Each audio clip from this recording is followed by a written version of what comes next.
La práctica de este día a abordar es la práctica número 5 relacionada a lo que son a los hongos contaminantes. ¿Cuáles van a ser lo que son las características generales de los hongos? Los hongos son organismos eucariotas que pertenecen a lo que es al reino fungi. Comúnmente los hongos se reproducen por lo que son esporas o conidias y tienen una estructura propia y a diferencia de las plantas van a carecer de clorofila. Son organismos considerados como heterótrofos porque no producen su propio alimento sino que viven a expensas de otros. Van a ser considerados como aerobios obligados o anaerobios y su pared celular está compuesta por un polisacárido llamado quitina. Son saprofíticos, comúnmente pueden vivir lo que es en el ambiente y también viven como parásitos porque se alimentan de lo que es de la queratina. En algunas ocasiones los hongos van a ser considerados como unicelulares. En este caso tenemos a la fase de los hongos que se llama la fase levaduriforme, que son las levaduras, conocida también como fase parasitaria. Y tenemos lo que son los pluricelulares, en este caso son los mohos, conocida también como fase micelial o fase filamentosa. En algunas ocasiones los hongos van a tener lo que son dos formas y a estos hongos se les van a conocer como hongos dimórficos. Dimórficos porque presentan las dos formas. Fase micelial a temperatura ambiente de 20 a 25 o incluso hasta 30 grados centígrados y fase parasitaria o fase levaduriforme a 37 grados centígrados. Si se le deposita una espora a un medio de cultivo adecuado, a ese medio de cultivo le va a empezar a crecer de manera transversal un tubo germinal, que este tubo germinal por crecimiento distal se va a formar lo que es una estructura larga de un aspecto filamentoso, la cual si está ramificada se le va a conocer como hifa sectada o hifa tabicada. Pero si durante el desarrollo a esta hifa no le aparece de manera periódica tabiques transversales o secto, entonces a la hifa se le va a conocer como hifa cenocítica. Si en el medio de cultivo se desarrollan lo que son varias hifas, como podemos ver en la imagen que ustedes observan ahí a su lado derecho, si nosotros cultivamos agar glucosado desaborado, que son los medios de cultivo más adecuados para el crecimiento del hongo contaminante, agar glucosado desaborado, se van a formar lo que son hifas y al conjunto de hifas se le va a conocer como micelio. Al conjunto de hifas se le conoce como micelio. De acuerdo al micelio puede ser de tres tipos, puede ser sumergido, puede ser vegetativo y puede ser reproductor o aéreo. Ahí nos muestra la imagen que sumergido, en este caso, asegura lo que es la nutrición del hongo por medio de una absorción. Y el vegetativo es responsable del desarrollo, fijación y edificación del micelio reproductor. Y en el micelio reproductor o aéreo van a originar lo que son unidades de reproducción que sobresalen en el medio de cultivo. Es lo que nosotros vemos en un medio de cultivo que ya está inoculado con los hongos. En algunas ocasiones los hongos van a variar en cuanto a lo que es al tamaño y el color del micelio aéreo. En este caso nos va a servir para realizar un estudio macroscópico en donde vamos a ir buscando lo que es la forma de la colonia, el color de la colonia, el tipo de colonia, muchos aspectos más, si tiene presencia o no de pigmento. Entonces los hongos se pueden reproducir de dos maneras, de una forma sexual y de una forma asexual. Podemos observar en esta imagen que es una reproducción, en este caso de la fase micelial. Observamos lo que son colonias en el medio de cultivo. Si nosotros realizamos lo que es una técnica llamada disociado, aquí no puedo realizar un frotis al igual que las bacterias porque el hongo se va a romper. Se rompe lo que es la estructura y no se va a poder observar absolutamente nada. En cuanto a lo que son a las levaduras, vamos a decir que hay hongos que son unicelulares llamados levaduras, las cuales estas levaduras pueden ser redondas u ovales, pueden ser alargadas de pared delgada que se desarrollan por un proceso llamado gemación. Gemación es un proceso por el cual una célula madre da origen a una célula hija exactamente igual a ella, en el cual la célula hija se desprende de la célula madre. Si esta célula hija no se desprende de la célula madre, entonces va a formar estructuras de cadena que a similitud de una hifa se le va a llamar como pseudohifa. Y en este caso, las colonias que presentan lo que son las fases de levadura son idénticas a las colonias que podemos observar en una bacteria. Ya entonces es muy importante conocer que algunas especies de hongos saprofíticos, debido a que contaminan lo que es el ambiente, en los medios de cultivo de laboratorio pueden dar lugar a un diagnóstico erróneo y pueden producir enfermedades en individuos como enfermedades crónicas, debilitantes en este caso con niveles de defensa disminuidos. Entonces, a partir de ello, podemos realizar lo que es un estudio macroscópico y un estudio microscópico, pero sembrando las muestras.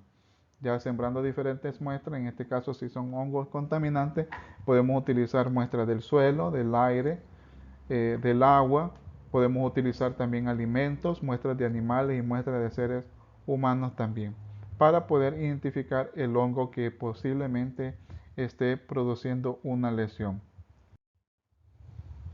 Vamos a observar lo que es la técnica del disociado. La técnica del disociado se hace a partir del medio de cultivo sólido, que contiene lo que es... En el vídeo de hoy vamos a ver una tinción para ver las estructuras fúngicas. Para ello debemos hacer una tinción de los propios hongos empleando azul de lactofenol. Este colorante tiene fenol para destruir los microorganismos no deseados, ácido láctico para conservar las estructuras fúngicas, permitiendo un gradiente osmótico que se produce entre el interior y el exterior de dicha estructura, y por último azul de algodón, que es lo que hace que se tiña la propia estructura del hongo. Para ello vamos a utilizar un porta. Vamos a coger un trocito de cinta. Previamente estas pinzas se han esterilizado. Cogemos un trocito de celo y con mucho cuidado lo ponemos en aquella zona donde haya micelio fúngico. Seguidamente lo colocamos en el porta. A continuación añadimos gotas de azul de lactofenol. Abrimos las puntas siempre a la llama. Aquí tenemos nuestro colorante y vamos a añadir el colorante encima del celo. Recordamos que el celo, la parte por la que se pega, la colocamos para arriba. Añadimos las gotas encima del celo. Añadimos tanto como necesitamos para cubrir todo el celo que hayamos cogido. Cuando hayamos cogido un celo más pequeño necesitaremos menos cantidad, si hemos cogido un trozo grande necesitaremos más cantidad. Descartamos la punta, cogemos un cubre y con cuidado lo ponemos sobre la muestra. Seguidamente iremos al microscopio para su visualización.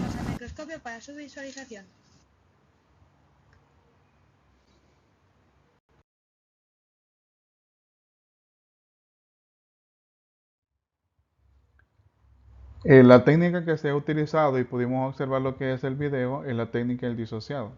Se utiliza un colorante llamado lactofenol azul algodón. En algunas teorías dice azul de lactofenol.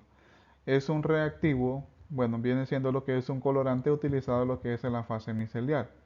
Ya es una técnica que se utiliza para observar toda la estructura del hongo que queremos, en este caso, analizar.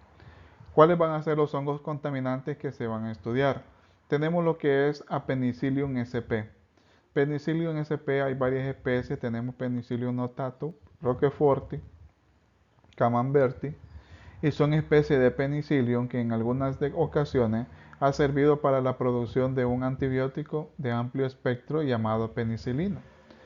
Cuando se siembra lo que es una muestra, independientemente sea de animales o de alimentos o del ambiente, primero hay que esperar por lo menos de 10 a 14 días para que el hongo pueda visualizarse en toda su placa, y estos hongos van a crecer del centro hacia afuera.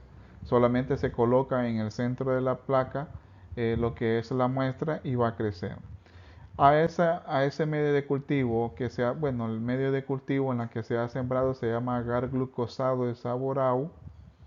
Agar glucosado de Saborau. En este caso, a los días siguientes nos va a dar lo que son algunas características macroscópicas. Hay que verle el tipo de colonia. El tipo de colonia hay que ver si ese hongo es micelial o si es levaduriforme. Si vemos unos pelitos, ya, entonces y en todo el medio de cultivo, entonces el crecimiento es tipo de colonia es micelial. La altura del micelio va a ser corto, el color de la colonia va a ser gris, la producción de pigmento va a ser negativo y el aspecto de la colonia va a ser pulverulento. Se ve como que estuviéramos viendo un polvo demasiado fino en lo que es en el crecimiento del medio de cultivo. Al realizar lo que es la técnica del disociado, vamos a observar lo que son las siguientes características. Las características microscópicas. Podemos observar al lado derecho una Penicillium, y así se observa lo que es al microscopio ya con la ayuda del lactofenol azul algodón. Si nosotros realizamos una técnica del disociado, pero de una forma incorrecta, utilizando una asa en argolla, lo esparcimos en lo que es el hongo como que estuviéramos haciendo un frotis de bacterias, entonces el hongo se va a romper. Y no le vamos a poder ver perfectamente que Penicillium tiene conidióforo, tiene fiálide y tiene conidias, que las conidias son las formas de reproducción que tiene el hongo. El otro hongo que se estudia también como hongo contaminante tenemos Aspergillus sp. Aspergillus sp hay varias especies, tenemos lo que es Aspergillus niger, flavus y Aspergillus fumigatus. Está el nidulans también.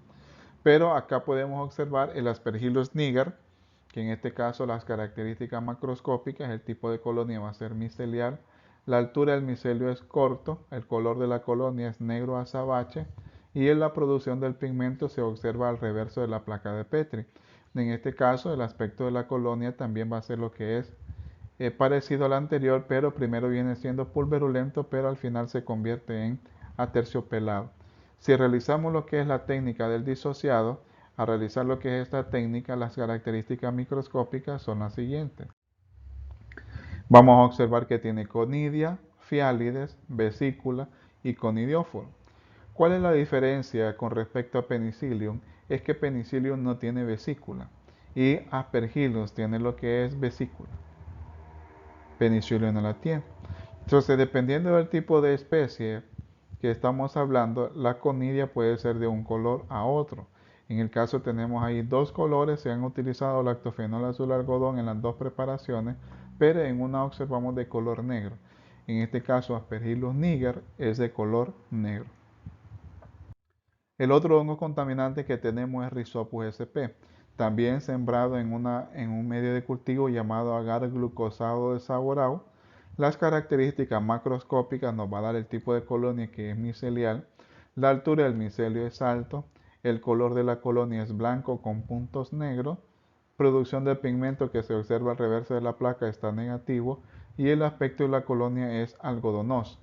Ustedes se fijan ahí que la altura del micelio ha llegado en la parte más, podemos decir, en la tapadera, ya puede llegar a levantar un poquito la tapadera si estamos utilizando una placa de plástico, entonces la altura del micelio es alto. Y es el hongo que comúnmente en algunas ocasiones vemos dentro de los zapatos, que están en este caso húmedos, ¿verdad? Y se ha proliferado lo que es el hongo. Entonces este es uno de los hongos que la humedad no le favorece. Cuando está demasiado húmedo el ambiente, el hongo no crece, así con su altura del micelio alto. Y si le vemos en esta imagen tiene un aspecto algodonoso. Al realizar lo que es la técnica del disociado podemos observar las siguientes características. Las características microscópicas a su lado derecho podemos ver así se visualiza en el microscopio. Pero al lado izquierdo tenemos que hay que verle si tiene un esporangio, que en el esporangio dentro van a ver lo que son las esporangiosporas. Las esporangiosporas pueden estar dentro o fuera del esporangio. La estructura que sostiene al esporangio se le llama esporangióforo. Tiene lo que es estolón, que viene siendo lo que es la hifa. Y también podemos observar lo que son los rizoides, que los rizoides van a estar lo que es sumergidos en el medio de cultivo para lograr lo que es la nutrición al hongo. El siguiente hongo que puede ser considerado como contaminante del ambiente, tenemos Candida sp. Cándida, existen muchas especies de cándida. Tenemos lo que es cándida glavatra, Candida albicans, Candida tropicalis, Candida pseudotropicalis, que en este caso, para poder diferenciar de una cándida de la otra, se pueden realizar lo que son medios de cultivos, como el medio de cultivo es Chomagar cándida, que es un medio de cultivo utilizado para diferenciar especies de cándida. En este caso, la placa que nos muestra ahí es una placa que contiene agar glucosado de Saurau y nos va a dar lo que son las siguientes características macroscópicas. El tipo de colonia va a ser levaduriforme, la altura del micelio es corto, el color de la colonia es crema, la producción del pigmento es negativo y el aspecto de la colonia va a ser cremoso. Incluso le podemos reportar también la forma, que es circular, la elevación, que es convexa, que son las características más comunes. Podemos realizar dos procedimientos acá para poderlo ver al microscopio. Podemos realizar perfectamente un frotis o podemos realizar lo que es la técnica del disociado. Las características microscópicas que voy a observar van a ser, puedo observar lo que son pseudohifas, ya que en este caso también levaduras en gemación. Candida sp es común verla también en una muestra de orina de un paciente diabético. Podemos ver ese tipo de hongo, en este caso la fase de levadura. Para poder diferenciar especies también realizo una prueba que se llama la prueba de tubo germinal. En esta prueba de tubo germinal, o llamada también la filamentación en suero, se utiliza lo que es plasma citratado. Se obtiene lo que es 0.5 ml de plasma citratado, se le coloca lo que es unas pizcas de azúcar a un tubo de hemólisis, a un tubo de ensayo, y luego se deposita la colonia de cándida a ese tubo que contiene lo que es el citrato de sodio, plasma citratado. Se pone a incubar en términos ya sea de 2 a 4 horas y al término de ese tiempo se saca una gota, se visualiza al microscopio con la ayuda de una lámina de laminilla y si podemos ver que le viene saliendo a esa levadura un tubo germinal o un tubo transversal, entonces decimos que es la prueba de tubo germinal positiva. Nos indica que es Candida albicans. Entonces podemos dar un diagnóstico rápido a partir de esa prueba de tubo germinal. Si da negativo, entonces hay que sospechar de otras especies de cándida. Hay que realizar otras pruebas para darle un diagnóstico certero al paciente y poder decir si es o no la presencia de cándida que se está, en este caso, sembrando en ese medio de cultivo.